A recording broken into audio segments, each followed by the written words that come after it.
앞뒤 좌우 있는 분들과 한번 인사 나누겠습니다. 당신과 함께 걸어가는 사람이 되겠습니다. 시작. 당신과 함께 걸어가는 사람다운 사람이 되겠습니다. 네, 사람다운 사람이란 함께 걷는 사람입니다. 어제 날짜로 이제 다음에 여러 뉴스들 중에서 서울신문인가가 나온 뉴스예요.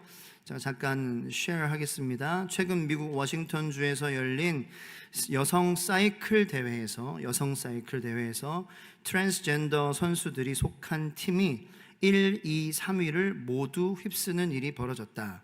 24일 현지 시간 폭스뉴스 등에 따르면 지난 19일 시애틀 인근 레드먼드의 제리 베이커 기념 벨로드롬 사이클 전용 경기장에서 열린 메리 무어 그랑프리에서는 최소 3명의 트랜스젠더 선수가 엘리트 여자부 2인 릴레이 경기에 참가했다. 주최 측이 홈페이지를 통해 공개한 경기 결과를 보면 상위 3개 팀이 모두 MTF 트랜스젠더, 성 염색체는 XY지만 여성으로 정체화한 트랜스젠더가 포함됐다. 이들은 각각 조던 로스롭, 제나 링우드, 에바 린이다. 이 대회는 인종, 신조, 종교, 성정체성, 성적 지향, 출신 국가, 신체적 또는 정신적 장애와 관련된 괴롭힘이나 경멸적 발언을 용납하지 않을 것을 표방한다. 그러나 대회를 본 관중들은 체구가 큰 이 수상자들이 경쟁자들 사이에서 우뚝 솟아있는 모습에 불편한 심기를 드러냈다. 한 여성 사이클 선수는 자신의 그 트위터 같은 곳에 SNS 이들의 수상 사진을 올리면서 남자 한 명과 여자 한 명으로 이루어진 팀들이 대회 여자 경기에서 1, 2, 3등을 차지했다며 100% 여성인 팀들보다 우위를 점할 수 있었던 이유는 무엇인지 궁금하다고 적었다. 우위를 점할 수 있는 이유를 몰라서 그렇게 적은 게 아니겠죠. 이제 미국에서 이런 일들은 이제 흔합니다. 여기에 대해서 뭐라고 얘기하면은 이제 차별금지법으로 고소당하고, 고소당했다 그러면 정신적 피해로 10만 불, 100만 불 내놔라, 이런 그 소송이 들어옵니다. 우리나라도 이런 그 미국의 전철을 지금 밟고 있습니다. 그래서 우리 성도들이 최선을 다해서 이것을 막아야 된다고 저는 생각합니다. 그런데 주님이 다시 오시기 전까지는 이 세상은 악한 곳이어서 인간들의 죄 때문에 점점 상황이 좋아지진 않을 것입니다. 그렇다고 해서 그냥 손 놓고 아무것도 하지 않는 그것은 생명을 소중히 여기지 않는 것입니다. 우리의 사랑하는 자녀들이 만약에 그 불타는 집에 갇혀 있다면 다 탈 거 뻔히 알지만 생명을 소중히 여기기에 바닥에 있는 모래라도 집어서 던지는 그것이 부모된 사람의 마음 아니겠습니까? 물론 이 세상은 예수님께서 다시 오셔서 심판하실 것입니다. 그때에 정말 가라지였는지 곡물이었는지는 다 판결되게 될 것입니다. 그런데 그때까지 세상이 막 악해지지만 그렇다고 해서 아무것도 안 하고 놓는 것이 아니라 우리가 뭘 힘이 있어, 소수가 뭘 해, 오히려 더 해코지 당하고 세상에서 불이익 당하면 안 되지라는 그러한 마음은 절대로 우리 성도로서 가져야 되는 마음은 아닙니다. 왜냐하면 하나님께서 잘했다, 잘못했다 칭찬하시고 혹은 혼내실 거기 때문입니다. 최선을 다해서 막는 데까지는 막아보는 거예요. 그래서 딜레이 시키고 그렇게 하는 거죠. 예를 들어서 목욕탕에 여자 목욕탕에 남자가 들어와서 어머 그러면 이제 저는 속은 여자예요. 그러는 거예요. 그럴 날이 우리나라에도 이제 곧 올 것 같다라는 것이죠. 그러면 이제 정상적인 그런 성 정체성을 가지고 사는 사람들은 공중 목욕탕에 안 가겠죠? 못 가겠죠? 그러면 이제 공중 목욕탕은 그런 사람들로 북적이게 될 것이고 더 음탕하고 타락한 짓들을 그런 곳에서 하게 될 것입니다. 그래서 세상은 점점 더 악해질 것입니다. 그래서 우리의 소망은 다시 오실 예수 그리스도, 하나님께서 성경을 통하여서 우리에게 하신 약속들을 붙잡는 것밖에 없다라는 것을 깨닫는 성도 여러분들 저희 모두가 되기를 예수님의 이름으로 축원합니다. 자, 믿음과 행함에 대해서 말씀을 드렸어요. 이거는 뗄래야 뗄 수 없는 two in one이에요. 하나를, 이 믿음이라는 것을 만약에 살 수 있다면, 제가 지난주에 말씀드렸지만 이 믿음만 주세요, 행함은 됐어요, 노 땡큐 이렇게 할래 할 수 없다라면, 두 개가 패키지예요. 마치 찰떡 아이스에 두 개가 들어있는 것처럼 이게 패키지예요. 떨어질래야 떨어질 수 없는 맛있는 쫀득쫀득한 아이스크림, 찰떡 아이스. 믿음과 행함은 같이 작용한다라는 것입니다. 자, 그래서 이 사도 바울과 야고보 사도는 서로 부정하는 것이 아닙니다. 서로 사실은 칭찬해 주고 있습니다. 그러니까 서로 이렇게 등을 뒤로 향해가지고 서로 등을 이렇게 돌려가지고 다른 곳을 바라보는 것이 아니라 서로 바라보고 있습니다. 자, 예전에 여러분들 어렸을 때 가마놀이 해보신 적 있으세요? 네? 네, 많은 분들이 끄덕이십니다. 이렇게 두 사람이 손을 이렇게 하고 그 사람 손을 이렇게 똑같이 해가지고 하면은 누구를 태울 수 있는 거예요. 너무 신기한 거예요. 야, 나 혼자는 너를 못 드는데 둘이서 이렇게 탁 하니까 들을 수 있는 거죠. 가마가 될 수 있는 거예요. 그런 거라는 거죠. 사도 바울과 야고보는 서로 붙잡아주고 있는 거예요. 서로 바라보고 있습니다. 사도 바울의 서신서를 썼을 때에 주로 그 서신서의 그 청중으로 썼던 사람들, 대상자들은 누구였냐? 바로 유대교의 율법주의자들이었습니다. 그러니까 야, 너 이방인들, 너 예수를 믿는 걸로만 구원받을 수 없어. 너 뭐 더 해야 돼. 너 유대인의 안식일을 지켜야 돼. 너 무슨 의식을 행해야 돼. 할례를 받아야 돼. 너 이거를 해야, 유대인이 되어야 너 구원받을 수 있어. 주장하던 사람들이 사도 바울이 주로 다루었던, 복음을 전했던 그러한 사람들이었습니다. 반면에 야고보가 싸우는 싸움은 좀 쉬운 주의, 여러분 자연주의 아시죠? 자연주의 무슨 브랜드 있잖아요. 쉬운주의. 근데 자연주의가 아니라 신앙을 좀 쉬운주의로 알고 하는 사람들이 주 대상이었습니다. 야고보가 그 서신을 쓰는 사람들이었어요. 깨달으면 돼. 알면 돼. 예수님께서 죽으셨다는 거 알면 되지. 부활하셨다는 거 알면 되지. 그거 머리 있으면 돼. 그 지식이 있으면 되지. 이해하면 돼. 이렇게 얘기하는 사람들. 이 사람들에게 야고보는 말씀을 선포했어요. 그러니까 이 청중이 달랐다라는 것이죠.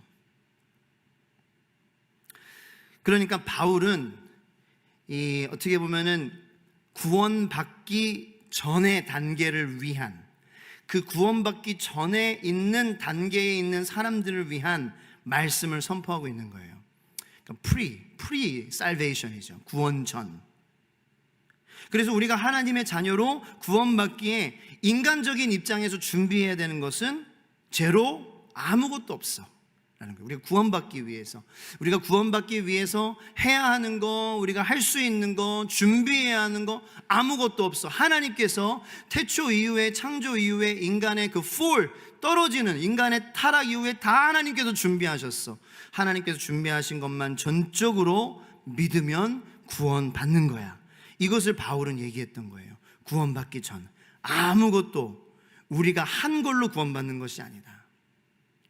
반면에 야고보는, 바울이 프리 살베이션이면 야고보는 포스트 살베이션이에요. 그러니까 구원 그 이후인 거죠.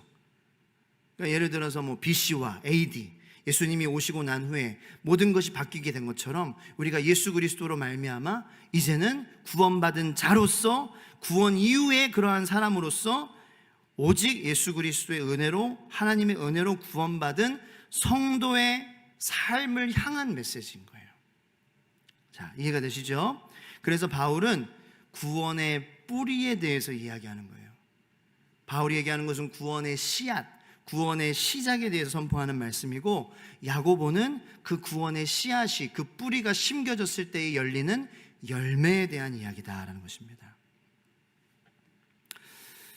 그래서 이 로마서뿐만 아니라 이제 바울 서신에서도 그렇지만 의가 많이 등장합니다. 의라는 단어. 하나님의 의로운 자녀, 하나님의 의로움을 얻었다. 그리고 야고보 서신에도 이 의라는 것이 등장을 하는데, 이 두 개의 의는, 사도 바울이 말하는 의와 야고보가 말하는 의는 조금 컨셉이 다릅니다. 자, 사도 바울이 말하는 의는 우리가 예수 십자가로 말미암아 하나님 앞에 의로운 존재가 되었다라는 것입니다.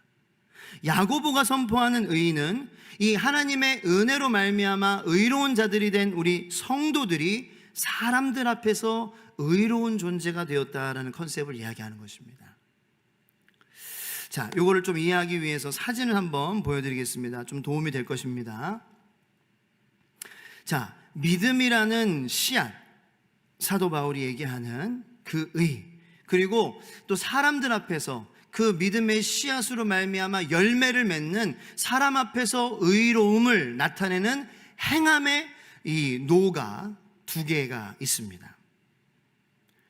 자, 여러분, 한 개의 노만 지어지면 어떻게 됩니까? 예를 들어서 믿음이라는 것 씨앗만 있어. 그러니까 오직 은혜밖에, 나는 오직 은혜로 아무것도 안 해. 그래, 난 이제 구원도 프리로 받았으니까 나는 오직 프리해. 뭘 해도 나는 프리한 사람이야. 프리. 이러면 어떻게 돼요? 뺑뺑 도는 거예요. 한쪽만 지니까. 그런데 또 하나님에 대해서 인격적으로 만남이 없어. 그러니까 믿음이 안 생겨. 하나님이라는 존재에 대해서 예수님이 뭘 하셨는지, 뭘 믿고 사는지도 몰라요. 예수님이 무슨 말씀을 하셨고 앞으로 어떻게 세상의 심판과 새하늘과 새 땅과 새 예루살렘에서 우리가 하나님과 영원히 다스리실 것을 이걸 전혀 그냥 알지도 못하고 고백도 하지 못하고 전혀 그 믿음에 대한 그 믿음이 성장이 없어. 그냥 행함만 있어. 그래서 예배는 드리고 뭐는 하고 하는데 이 마음 가운데 인격적으로 예수님을 몰라. 그럼 또 뺑뺑 도는 거라는 거예요. 그죠? 어느 한쪽의 노만 하나만 지어지면은 그 자리입니다. 성장이 있을 수 없어요. 믿음만 가지고 있어서도 안 되고 또 행함만 있어서도 안 된다라는 거예요. 이게 같이 지어져야 어떤 일이 일어납니까? 앞으로 가게 되는 거예요. 둘 다 같이 지어져야 앞으로 가게 되고, 그러므로 우리는 뭔가 메시지를 전하는 거예요, 세상에. 이거 이동수단입니다. 이 배 뺑뺑이 도는 배 아닙니다. 이 배 뭘 위해서 앞으로 이동하게 해주는 이동수단입니다 라는 것을 증명하게 되는 거예요. 즉 믿음과 행함이 같이 작용해야 증명을 할 수 있는 거예요. 뭐를? 예수님이 나의 하나님이시라는 거. 내 삶의 주인은 하나님이시라는 거. 하나님이 살아계시다라는 것이 증명이 되는 거예요. 예수님이 십자가에서 죽으신 것은 패배가 아니라 능력이라는 것이 그 믿음과 나의 행함을 통하여서 증명이 되는 거예요. 내가 이 두 개의 노를 졌을 때 이 배는 뺑뺑이 도는 배가 아니라 이동수단입니다라는 게 증명이 되는 것처럼, 우리가 말만 해서 저 배는 가는 배입니다 이게 아니에요. 말만 해서 되는 게 아니에요. 보여지면 사람들은 저기 이동수단이구나. 알겠어. 나도 저걸 타고 싶어. 내가 저게 필요했는데. 믿음과 행함이 같이 일을 할 때 작동합니다. 뭐든지 작동합니다. 작용해요. 네. 그래서 it'll work. 영어 표현으로 it will work. 저는 이렇게 얘기하는 거예요. 일하라는 게 아니에요. work는 it works 라고 얘기할 때 그거 작동해요. 고장나지 않았어요. it works. 일하라는 게 아니에요. 우리의 믿음이 우리의 삶에서 작동하기 시작하는 거예요. 뭔가 일을 벌리기 시작하는 거예요. 뭔가 이 하나님의 생명, 예수의 생명이 작동하기 시작하니까 뭔가 탄생되기 시작하는 거예요. 막 파생되기 시작하는 거예요. 어떤 마음들이 막 생겨나기 시작하는 거예요. 막 역사들이 나타나기 시작하는 거예요. 막 마음의 변화가 막 생겨나기 시작하는 거예요. 막 성장이 천천히 이루어지기 시작하는 거예요. 안 보이던 게 보이기 시작하는 거예요. 참아낼 수 있게 되는 거예요. 기뻐할 수 있게 되는 거예요. Because it works. Faith always works. 믿음은 항상 일합니다. 일한다는 것이 아니에요. 작용합니다. 믿음은 항상 작동합니다. 믿음은 죽지 않았습니다. 왜냐하면 믿음의 주요 온전케 하시는 하나님이 죽으시지 않으셨기 때문입니다. 할렐루야, 할렐루야. 하나님 살아계시죠? 하나님 돌아가시지 않았잖아요. 하나님 무능력하시지 않잖아요. 왜 작동 안 하느냐? 자꾸 남 탓할 필요도 없어요. 돈 없다고 탓할 필요 없어요. 뭐 누구 탓할 필요 없어요. 죄 때문이야. 뭐 저 성도 때문에 탓할 필요 없어요. 뭐 저 목사님 때문에 탓하지 마세요. 내게 믿음이 겨자씨만한 믿음이 있다면 네가 산을 저기서 저기로 움직이라고 해봐라.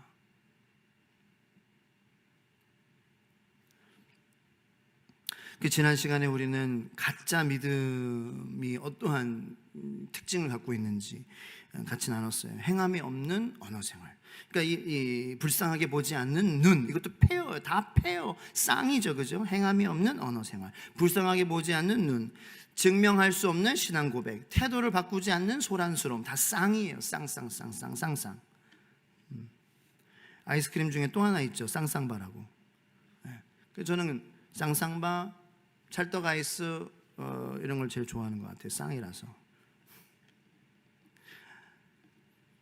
자, 야고보서를 이제 우리가 보게 될 텐데,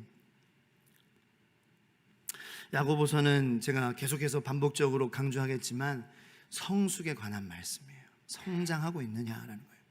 우리 굉장히 중요한 질문을 던져주고 있습니다.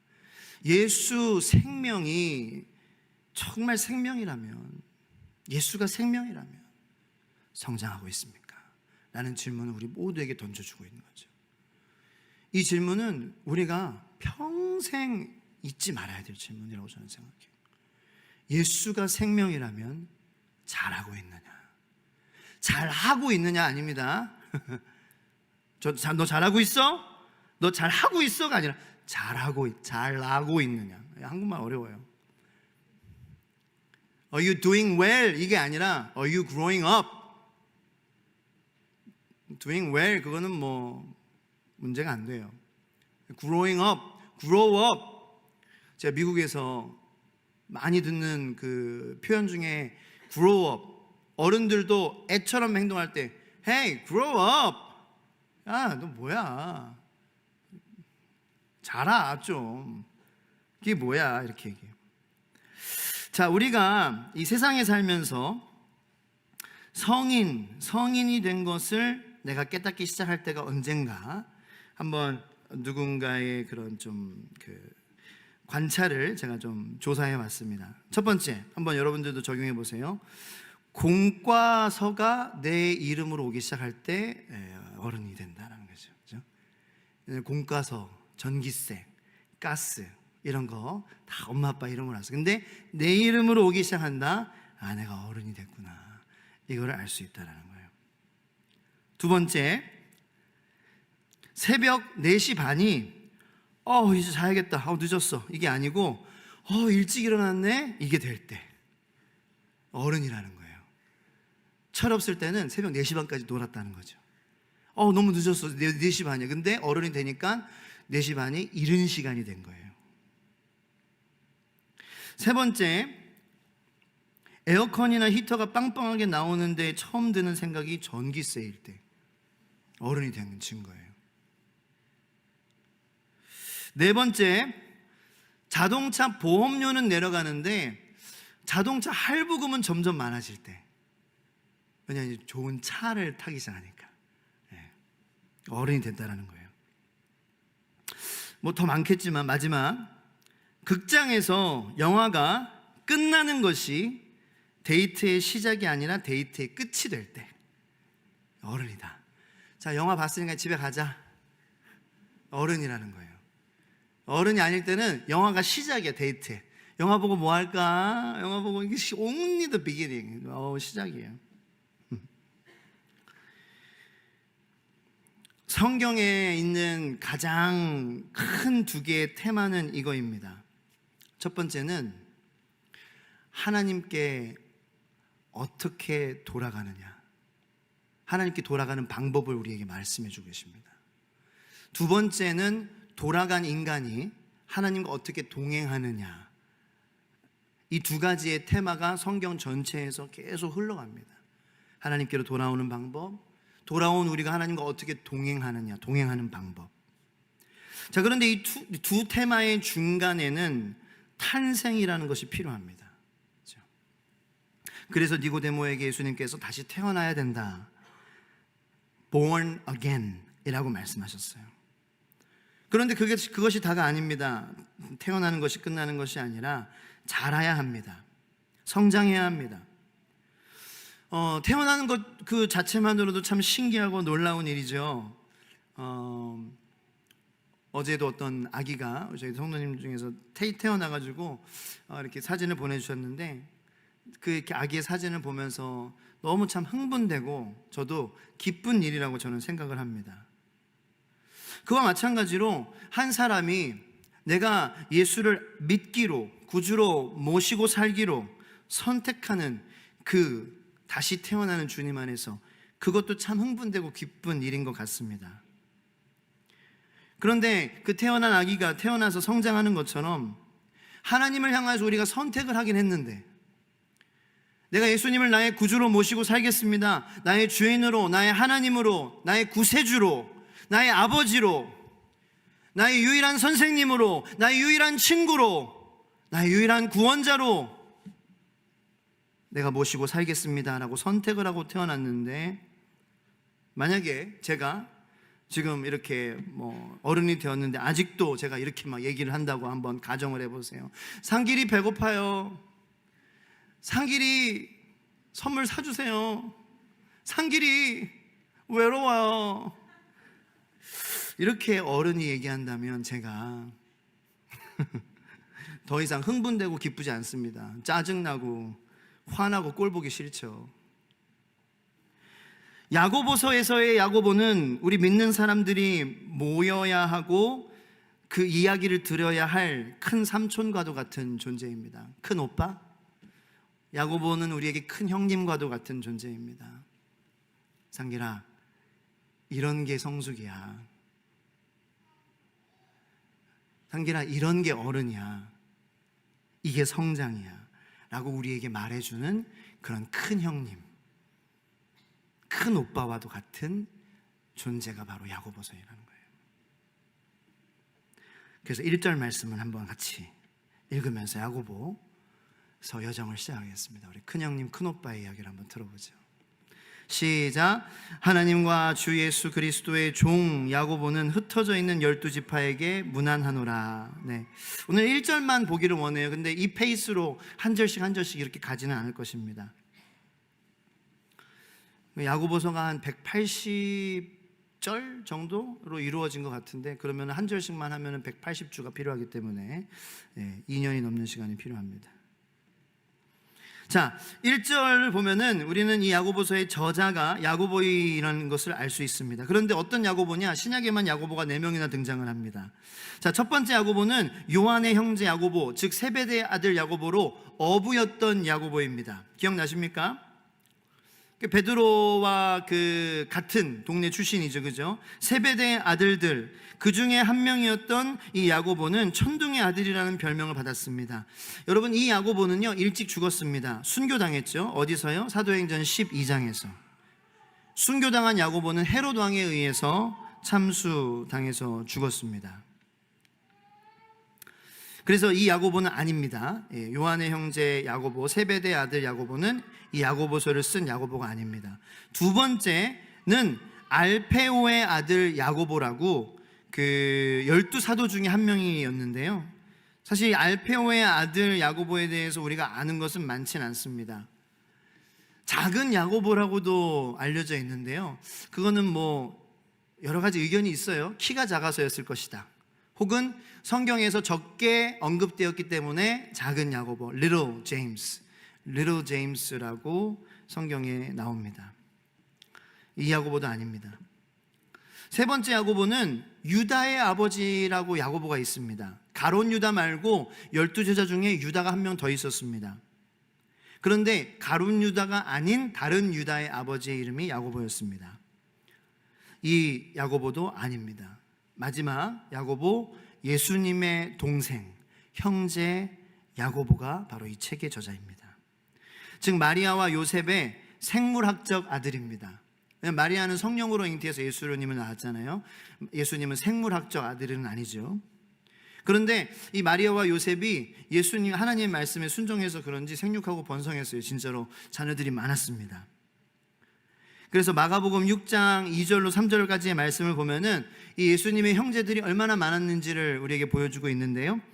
안식일이 되어 회당에서 가르치시니 많은 사람이 듣고 놀라 이르되 이 사람이 어디서 이런 것을 얻었느냐, 예수님에 대한 말씀이거든요. 이 사람이 받은 지혜와 그 손으로 이루어지는 이런 권능이 어찌 됨이냐, 이 사람이 마리아의 아들 목수가 아니냐, 야고보와 요셉과 유다와 시몬의 형제가 아니냐. 그러니까 형제만 4명 뒀어요, 예수님은. 그리고 그것뿐만이 아니라 그 누이들이 우리와 함께 있지 아니하냐. 그러니까 이제 Jesus had brothers and sisters. 진짜로 형제들과 자매들이 있었다라는 거예요. 그런데 그 형제들과 자매들은 예수님을 정말 잘 믿었을까요?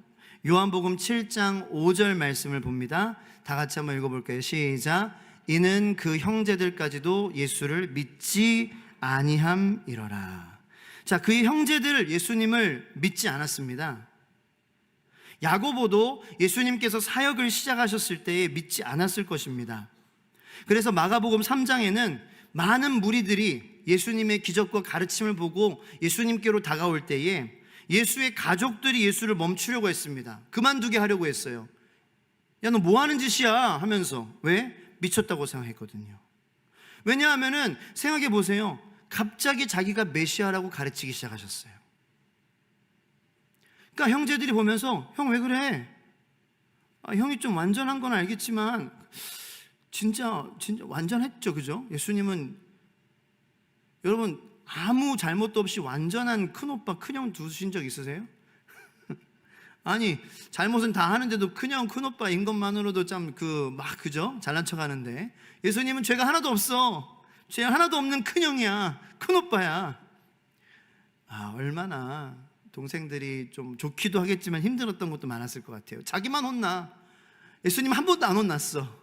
오히려 엄마 아빠를 혼내. 물론 그렇게는 안 했겠지만 예수님께서 갑자기 예수님이 막 돌변해가지고 내가 메시아야, 내가 하나님의 아들이야, 내가 이 세상을 구원할 구원자야, 내가 구약에서 선지자들을 통하여서 예언된 내가 메시아라고 막 말씀하기 시작하시는데 이 형제들이 예수님을 미쳤다고 했어요. 그렇습니다. 예수님이 형제인 야고보는 예수님을 믿지 않았습니다, 처음에. 그런데 무언가가 그의 태도를 확 바꿔버립니다. 여러분 그게 뭔지 아세요? 바로 예수님의 부활이에요. 야고보는 부활을 통해서 예수님을 믿었어요. 늦게 믿은 거죠, 그죠? 바울이 그것을 고린도전서 15장 4절에서 7절에서 전해주고 있습니다. 다 같이 읽겠습니다. 장사 지낸 바 되셨다가 성경대로 사흘 만에 다시 살아나사 게바에게 보이시고 후에 12제자에게와 그 후에 500여 형제에게 일시에 보이셨나니 그 중에 지금까지 대다수는 살아있고 어떤 사람은 잠들었으며 그 후에 야고보에게 보이셨으며 그 후에 모든 사도에게 와. 그리고 이제 8절은 없지만 자신에게 보이셨다 하고 바울이 고백하고 있습니다.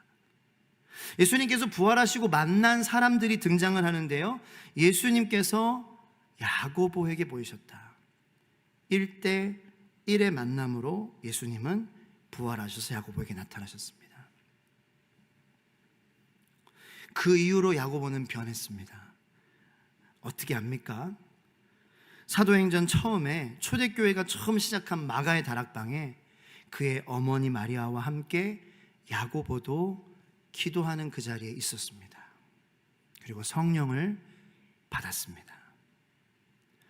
그 이후로 야고보는 이 예루살렘 초대교회의 중요한 인물이 됩니다. 예루살렘 교회의 지도자들 중에 한 명이 되는 것입니다. 갈라디아서 1장에 보면은 바울이 야고보에 대해서 The brother of Jesus라고 소개를 합니다. 예수의 형제, 주의 형제 야고보. 그러니까 바울이 동경하는 마음에 그랬겠죠. 우리 주의 형제네, 야고보. 야고보는 예루살렘 교회의 기둥과도 같은 존재로 여겨집니다. 자, 야고보의 삶을 제가 잠깐 말씀드렸는데요. 야고보는 좀 이렇게 사람마다 스타일이 다른데 뭐 일찍 피는 사람도 있어요. 근데 야고보는 좀 late bloomer예요. 늦게 피는 꽃이에요. 그런데 잘 폈고 잘 성장했으며 잘 졌습니다. 영적으로 신앙적으로 야고보는 너무 건강하게 무럭무럭 잘 자랐습니다. 물론 12사도들 중에는 포함되지는 않았지만 참 건강하게 신앙생활했어요. 야고보 형님이. 그래서 심지어는 야고보가 의인 야고보라는 별명도 얻었습니다. 사실 영어가 더 인상적인 제임스 더 저스트라고 불렸어요.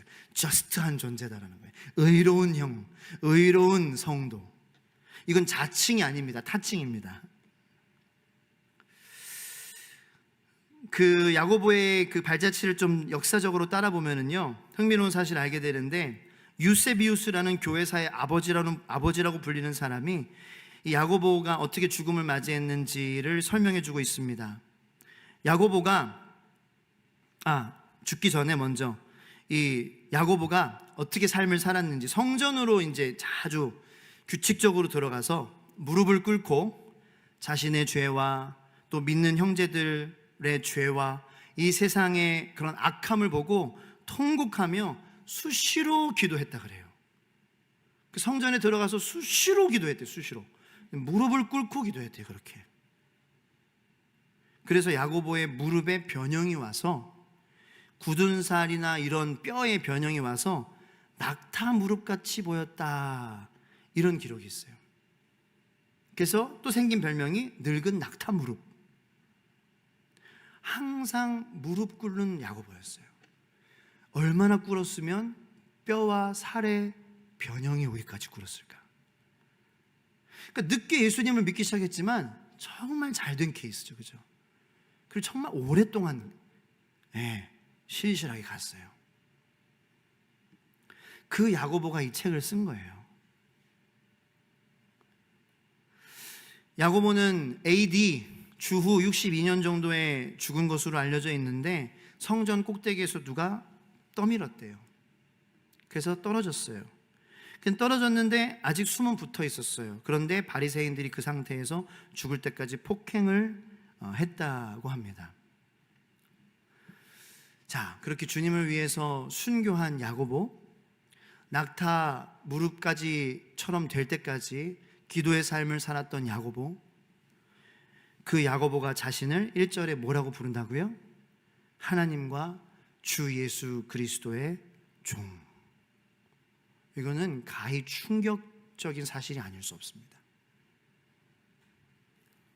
우리는 이 한 절만 붙잡고 나의 마음과 상태를 돌아보며 통곡해야 됩니다. 이 예수의 진짜 혈연 형제 야고보가 자신을 뭐라고 불러요? 종이라는 거예요. 종.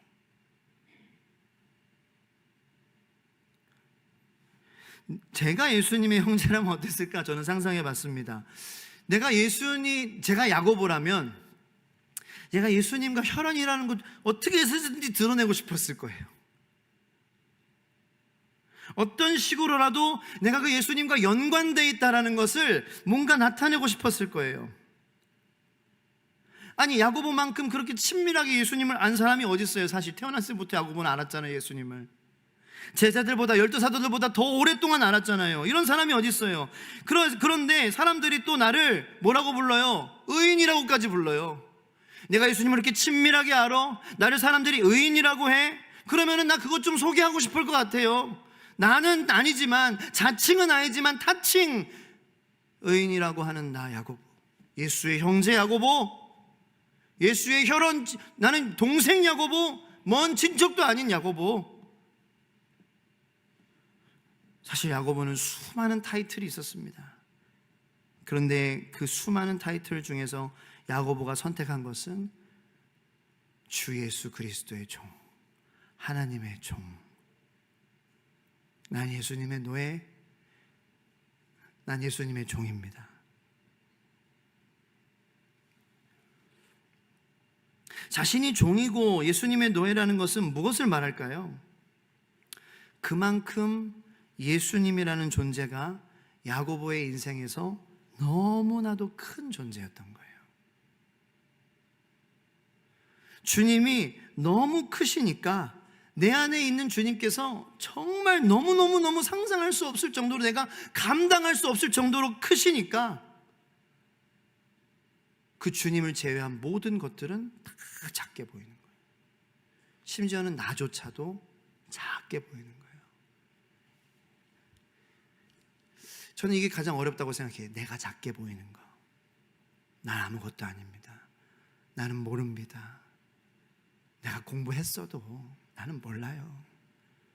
내가 신앙생활 20년, 30년, 40년 했어도 나는 여전히 몰라요. 왜? 나는 노예예요.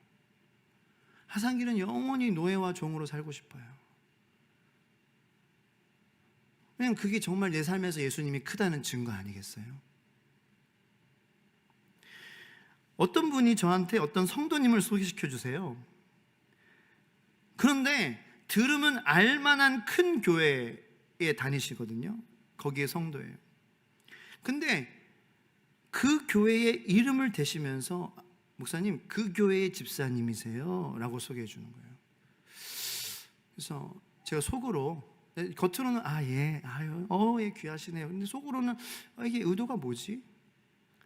왜 굳이 그 이름을 왜 그렇게 막 강조해서 그 교회의 집사님이에요? 속으로. 근데 어쩌라고요? 그게 뭐가 중요한데요? 그랬어요. 그러니까 그 의도가 예수님을 자랑하는 건지 아니면 교회를 자랑하는 건지 제가 확실치 않아서 그랬어요. 네?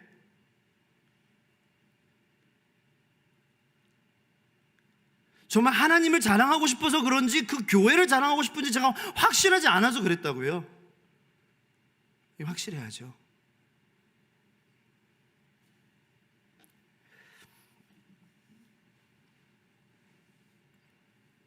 내가 예수의 하인이라는 거, 내가 예수의 노예고 종이라는 거, 이게 가장 큰 타이틀이라는 것을 잊지 않는 성도님들, 저와 여러분들 되시기를 축원합니다.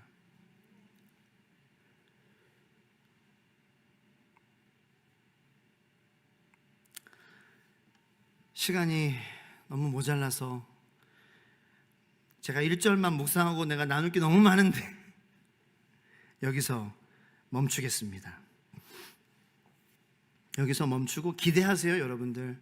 야고보 우리 형님이 우리에게 성장에 대해서, 성숙에 대해서 말씀해 주실 건데 기대하셔도 좋아요. 다음 주 금요일은 김보경 목사님이 다른 설교 제가 없으니까 하고, 이제 제가 돌아오고 나서 계속 야고보서는 이어질 거예요. 기대하세요.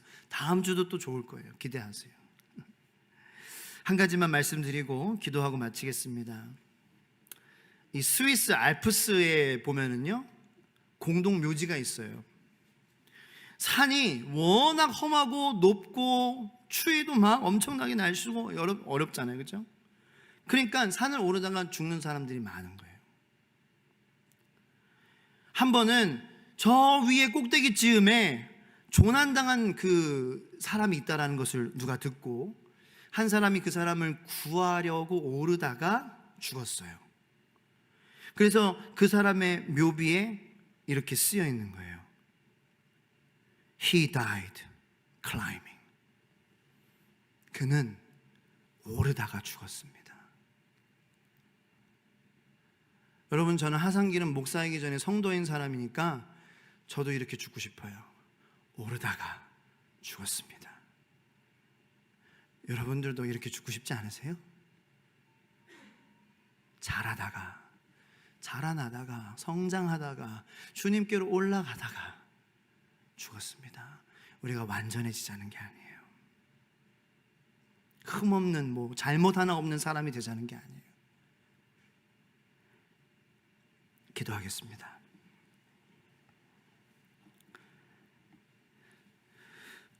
음악 좀 틀어주시고, 주님,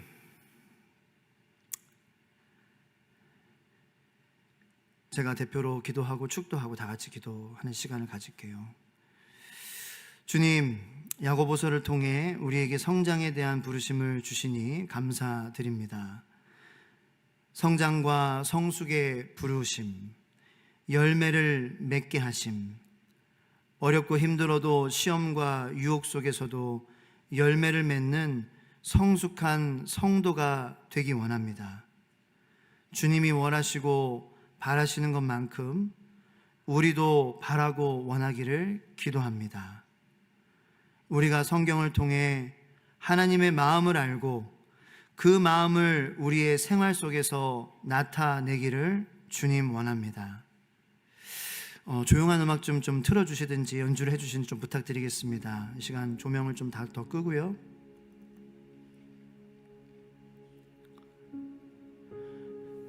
여러분, 여기 이 자리에 저는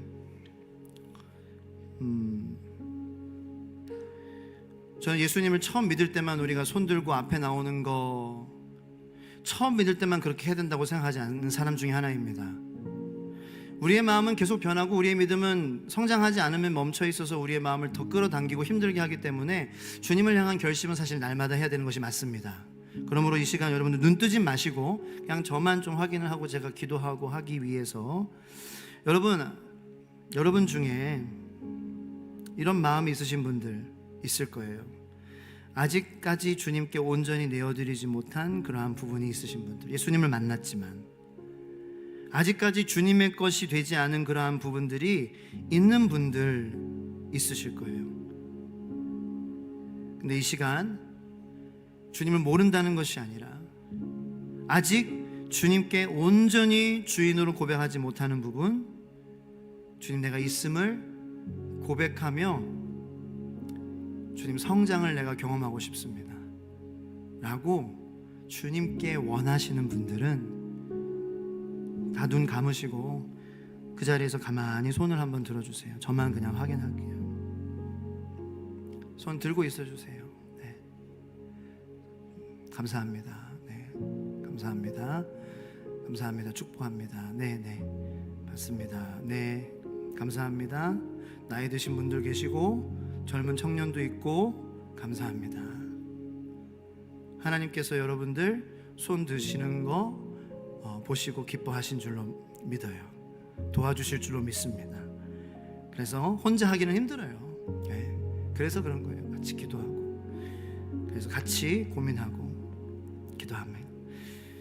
이제는 우리 주 예수 그리스도의 한없는 은혜와 하나님의 만극하신 사랑과 그리고 성령님의 감화감동 인도 교통하심의 역사가, 주님 내가 예수님을 믿지만 그리고 주님을 정말 좋아하지만 주님 아직까지 제가 주님께 고백하지 못한 거, 주님께 드리지 못한 그러한 부분, 주님 제가 있음을 고백하며 주님께 용기 내어 손 들고 성장하고 싶다고, 잘하고 싶다고, 성숙하고 싶다고 주님께 손 드는 우리 귀한 분들, 그리고 모두 다 함께 손 들지 않았더라도 함께 마음으로 주님 앞에 온전히 마음에 손을 든 또 성도님들, 또 모든 성도님들, 하나님의 귀한 도우심과 주님의 믿음, 그 선택으로 말미암아 주님의 믿음으로 평안하고 기쁨이 넘치고 감사가 넘치고 풍요로운 삶을 살게 될 우리 모든 성도님들 머리 위에 지금부터 영원히 함께 하시기를 간절히 축원하옵나이다. 아멘. 우리 주여 3번 하고 함께 기도하며 이 시간 나가도록 하겠습니다. 주여, 주여, 주여.